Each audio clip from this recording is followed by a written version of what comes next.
Estamos iniciando o programa Evidências, sempre em busca de fatos que comprovam a veracidade da Bíblia Sagrada. E eu quero deixar aqui o nosso e-mail para que você entre em contato conosco. O e-mail é evidencias@novotempo.org.br. Ficaremos muito felizes em ouvir suas sugestões e dúvidas.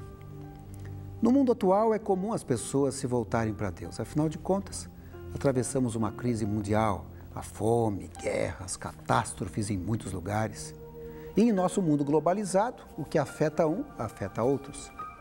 Mas enquanto muitos se voltam para Deus, outros negam a sua existência e acham possível provar que Deus é apenas um mito, uma invenção humana. Afinal de contas, Deus existe ou não? O que os cientistas dizem sobre a existência de Deus? Esse é o tema do programa de hoje. Dr. Rodrigo Silva, doutor em Novo Testamento pela Pontifícia Faculdade Nossa Senhora de Assunção, em São Paulo, e especialista em arqueologia pela Universidade Hebraica de Jerusalém, curador adjunto do Museu Arqueológico Paulo Borck, localizado no Centro Universitário Adventista de São Paulo, em Engenheiro Coelho, fala sobre esse assunto que hoje aparece constantemente na mídia atual. Dr. Rodrigo, afinal de contas, Deus realmente existe? Será que existem evidências que comprovam sua existência? Começa agora o seu programa Evidências.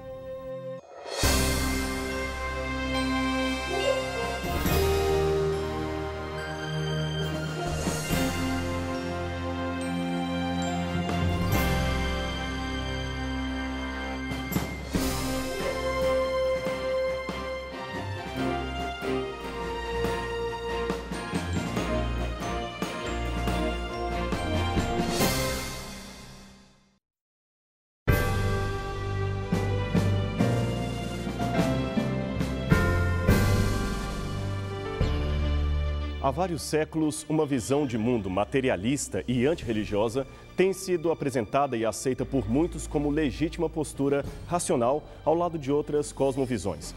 Os mais extremados defensores do questionamento à existência da divindade chegam a declarar que o mundo alcançará o seu triunfo apenas quando desistir dos conceitos religiosos e da fé num supremo que costumeiramente chamamos de Deus. Curiosamente, em anos recentes, temos presenciado um desdobramento novo nesse debate acerca da existência de Deus. Trata-se do que aparenta ser uma milícia intelectual organizada para provar a perspectiva ateísta como sendo a única tese defensável do ponto de vista científico e filosófico. Logo, a religião, em quaisquer de suas manifestações, deveria ser completamente banida do cenário cultural humano para o bem da própria humanidade. Entre os mais recentes defensores ateus da atualidade está o escritor americano Sam Harris, autor dos livros The End of Faith, O Fim da Fé, e Letter to a Christian Nation, Carta a uma Nação Cristã. Em ambos os livros, Harris, que é filho de um pai Quaker e de uma mãe judia, procura mostrar que, em sua opinião, a sobrevivência da humanidade está em perigo por causa do receio que se tem em questionar as crenças religiosas.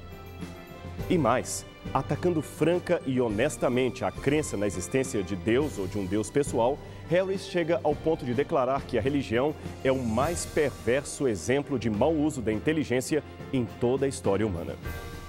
Ele sugere, portanto, que o ateísmo, que por definição deveria ser um termo desnecessário, não é apenas uma teoria ou filosofia, mas o meio mais seguro de destruição das ideias ruins da humanidade.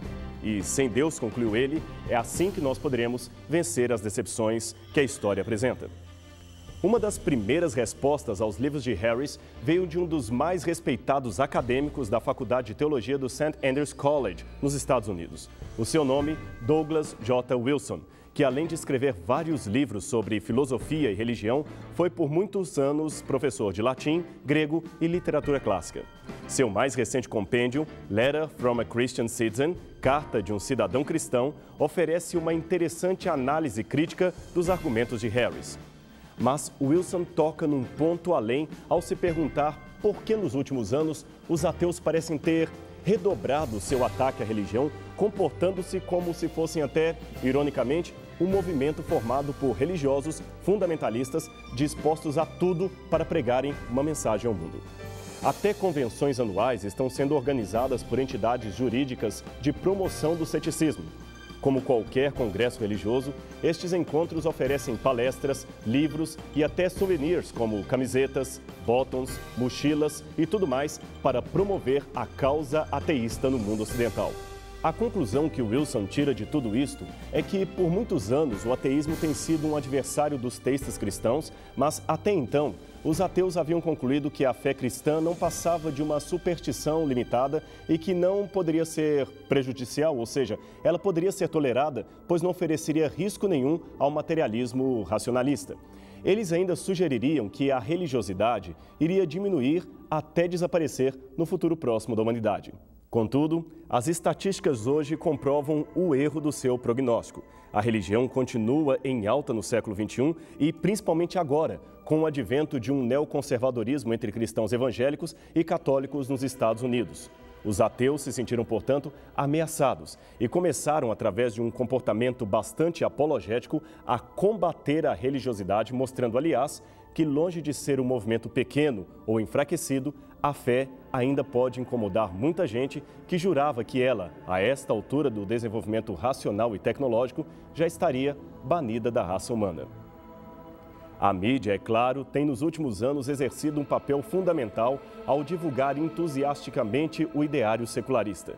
O questionamento à existência de Deus e aos valores religiosos apresenta uma quebra tão grande da tradição humana que muitos jornalistas viram aí uma oportunidade de marketing e divulgação de imagens. O povo, conforme a conclusão de um publicitário, parece se interessar por notícias que tragam a quebra de um paradigma e, quanto mais sensacionalista for a matéria, mais ela venderá. Foi talvez desta maneira que alguns conceitos acerca de Deus, que antes ficavam restritos ao debate acadêmico, tornaram-se familiares ao povo mais amplo, que muitas vezes recebe a informação de maneira mutilada, unilateral ou desprovida de um arcabouço filosófico que contextualize o seu conteúdo. E, infelizmente, é desta maneira que a bandeira do ateísmo tem sido levantada nos últimos tempos. E em se apresentando o rol dos debatedores, não poderíamos deixar de mencionar outros companheiros da tribuna de Harris que também engrossam a lista dos mais famosos apologistas ateus da atualidade. Para começar, temos o biólogo inglês Richard Dawkins, inimigo declarado das religiões e autor do conhecido livro Deus, um Delírio, publicado em vários idiomas. A seguir vem o jornalista também inglês Christopher Hitchens, com sua obra ironicamente intitulada Deus não é grande. E, finalmente, o filósofo francês Michel Onfray, autor de vários tratados ou manifestos antirreligiosos, inclusive um específico de ateologia. Não poucas vezes, estes autores e outros de menor expressão têm ocupado a mídia, principalmente em entrevistas e palestras, nas quais defendem abertamente o fim da religião. Basta olhar as famosas páginas amarelas de várias revistas internacionais e lá estão eles, com frases recheadas de trocadilhos e ironias, apresentando argumentos racionais para a não existência de Deus. Um exemplo recente veio da polêmica tese do pesquisador holandês Frans Waal, primatologista da Universidade de Emory, em Atlanta, Estados Unidos. Numa entrevista dada ao jornalista Marcelo Mart, correspondente da revista Veja, este cientista afirmou categoricamente que a moralidade, que muitos julgavam ser o último refúgio da religião, não teria de fato uma origem religiosa, muito menos divina. É apenas uma manifestação natural comum ao homem e também aos animais. Esta mesma expressão ele defende com outros argumentos em seu livro Eu, um Primata, porque somos como somos, com várias edições em português e inglês. A primeira coisa que devemos ter ao nos aproximarmos de tais pensadores é o reconhecimento de que eles não são em nada inovadores. Basta uma olhada nos livros de história para verificar que as atitudes ateias e antirreligiosas não são novas na trajetória da humanidade, especialmente no mundo ocidental. Górgias, Protágoras, Pirro, Carneades e Timon, que viveram séculos antes de Cristo, são considerados os primeiros relativistas e céticos da história da filosofia, o que demonstra que o questionamento à fé vem de longa data. Não obstante, o moderno movimento ateísta parece ter as suas raízes fincadas no pensamento filosófico de dois filósofos em especial que, por incrível que pareça, eram teístas, isto é, acreditavam em Deus. Estamos falando de René Descartes, pai da filosofia moderna, e Immanuel Kant, o mais notável filósofo da cultura ocidental e, indiscutivelmente, um dos pensadores mais influentes da humanidade. Esses autores, seguidos, é claro, de outros, subverteram as perspectivas clássicas da filosofia e, por tabela, da teologia, insistindo em filosofar sobre o próprio homem e não mais sobre a natureza e o seu Criador, a saber, Deus.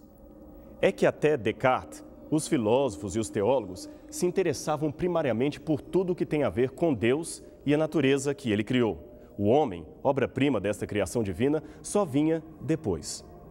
Mas, ao mudar as ordens do objeto e meditar primariamente no homem com quase detrimento aos demais elementos, começou-se a afirmar que este deveria confiar unicamente no poder da razão para conhecer a verdade. Descartes, assim, realizou uma espécie de revolução copérnica na filosofia ao derrubar a perspectiva tradicional em seu tempo, cuja tendência era repetir verdades transmitidas tradicionalmente pelas gerações que lhe antecederam. A seu ver, deveríamos partir do zero, ignorando tudo o que até ali fora dito acerca da realidade, dos homens, da própria humanidade. Quando se diz partir do zero, a exclusão da própria Bíblia como elemento humano da revelação de Deus também está incluída aí. A única certeza que poderíamos ter era da nossa própria existência. Por isto, a máxima filosófica de Descartes, cogito ergo sum, isto é, penso, logo existo. Quanto a Deus, Descartes, embora acreditasse na existência de um Criador, afirmou tanto a sua transcendência em relação à natureza que acabou concluindo que Deus foi inteiramente indiferente ao criar as coisas que criou. Logo, embora continuemos a crer em sua existência, não precisamos acreditar em seu amor, em sua revelação. O homem está aqui por conta própria, e tal ideal acabou dando espaço para o que futuramente seria chamado de deísmo, isto é, a crença de que Deus criou o universo, mas abandonou logo em seguida a sua própria sorte. Com Descartes, portanto, o homem foi promovido ao centro do racionalismo humano, a única coisa sobre a qual e a partir da qual devemos debruçar os nossos conceitos.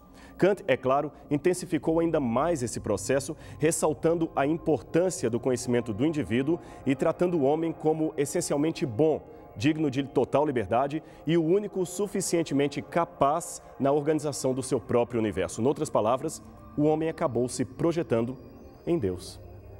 Deus, para Kant, estaria juntamente com as realidades transcendentais ou categorias de números, ou seja, entidades que escapam à percepção sensorial e, portanto, não podem ser conhecidas em seu ser, nem mesmo se revelar. Tanto Kant como os deístas, que em seu tempo estavam bem organizados, reduziram a religião a um auxílio em favor da moralidade e nada mais do que isso. Bem, Descartes morreu em 1650 e Kant em 1804. Daí, o hiato de tempo entre ambos testemunhou o surgimento de outras filosofias explicitamente secularistas e anticristãs que não deixariam, ao longo de sua existência, de ser direta ou indiretamente influenciadas pelo pensamento destes autores. Dentre estas correntes temos, principalmente, Thomas Hobbes, um filósofo empirista e teórico político que demarcou o início do materialismo moderno. David Hume, filósofo e historiador que defendeu com veemência a ideia de que não se pode ter certeza absoluta de nada nesse mundo, e Voltaire, famoso na França e na Inglaterra por apregoar as bases do pensamento deísta de Deus. Até aqui, estes indivíduos, de uma mente, diga-se de passagem, nada modesta, não se diziam necessariamente ateus. Seu pensamento oscilava entre o agnosticismo, a impossibilidade de saber a verdade, e o deísmo, a ideia de que Deus criou e abandonou a criação. Mas esta suposta crença na existência de uma divindade não os impedia de apresentar a sua revolta contra o Deus que lhes trouxe à existência, ou pelo menos contra o Deus pregado pelos teólogos. Falando da maldade e do desejo contínuo da humanidade em criar novos deuses, Voltaire ironicamente escreveu um dicionário de filosofia no qual se expressou: Deus criou o homem à sua imagem e semelhança, e este agora está lhe retribuindo o favor.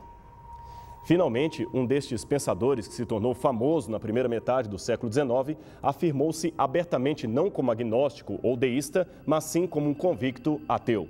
Seu nome era Arthur Schopenhauer, um filósofo alemão da corrente irracionalista, conhecido especialmente pelo seu pessimismo em relação à vida e à história humana. Junto dele veio outro pensador germânico que defendeu a ideia de que Deus era um produto da imaginação e do desejo do homem. Era o escritor humanista Ludwig Feuerbach, autor de vários livros e cujas ideias influenciaram tremendamente o pensamento de homens como Karl Marx e Friedrich Engels, os fundadores do chamado socialismo científico ou comunismo. Para fechar este resumo histórico, não poderíamos deixar de fora a menção de 3 outros pensadores que exerceram uma poderosa influência antirreligiosa a partir do século XIX, tornando-se ícones da cultura contemporânea. Bem, são eles Charles Darwin, naturalista inglês que propôs o evolucionismo como alternativa radical à doutrina bíblica da criação, Friedrich Nietzsche, que anunciou a morte filosófica de Deus, e, finalmente, Sigmund Freud, o pai da psicanálise, que também entendeu Deus como uma projeção do ego infantil humano e não uma realidade pessoal no universo. Falando da religiosidade como sendo uma ilusão infantil a ser superada, Freud ironizava a teologia com frases como "deixemos o céu para os anjos e os pardais", isto é, cuidemos daquilo que realmente interessa, o ser humano. A lista que se segue depois disso fica até difícil de ser elencada, mas pelo menos 2 últimos nomes merecem ser mencionados. O primeiro é de Bertrand Russell, Prêmio Nobel da Literatura em 1950 e opositor ferrenho das influências religiosas sobre o homem. Já o segundo seria o filósofo Jean-Paul Sartre, morto em 1980, que disse que se Deus existisse, o homem não era nada, mas se o homem existe, então Deus é um mito. Sartre foi um ícone filosófico do século XX. Mas não pense que só de ateus convictos vive a academia. Antes de falar da lista de pensadores que ainda mantêm firme a sua crença em Deus, vamos mencionar alguns ex-ateus que já não se mostram tão convictos assim do seu ateísmo. E por que não começar com um dos mais proeminentes filósofos ateus do século XX? O inglês Anthony Flew, que escreveu vários livros em defesa do ateísmo. Este, por exemplo, intitulado Deus e a Filosofia, foi um best-seller que se transformou numa verdadeira bíblia dos ateus, pois versava sobre a divindade e a filosofia desde uma perspectiva ateísta. Na primeira edição do livro, publicado pela primeira vez em 1966, Flew argumentava com tremendo racionalismo a premissa de que a filosofia e a lógica desaprovariam qualquer possibilidade para a existência de um Deus. Mas se você comprar uma edição mais recente do mesmo livro de Flew, notará que o autor escreveu um novo prefácio onde desfaz as suas considerações anteriores. O que teria ocorrido?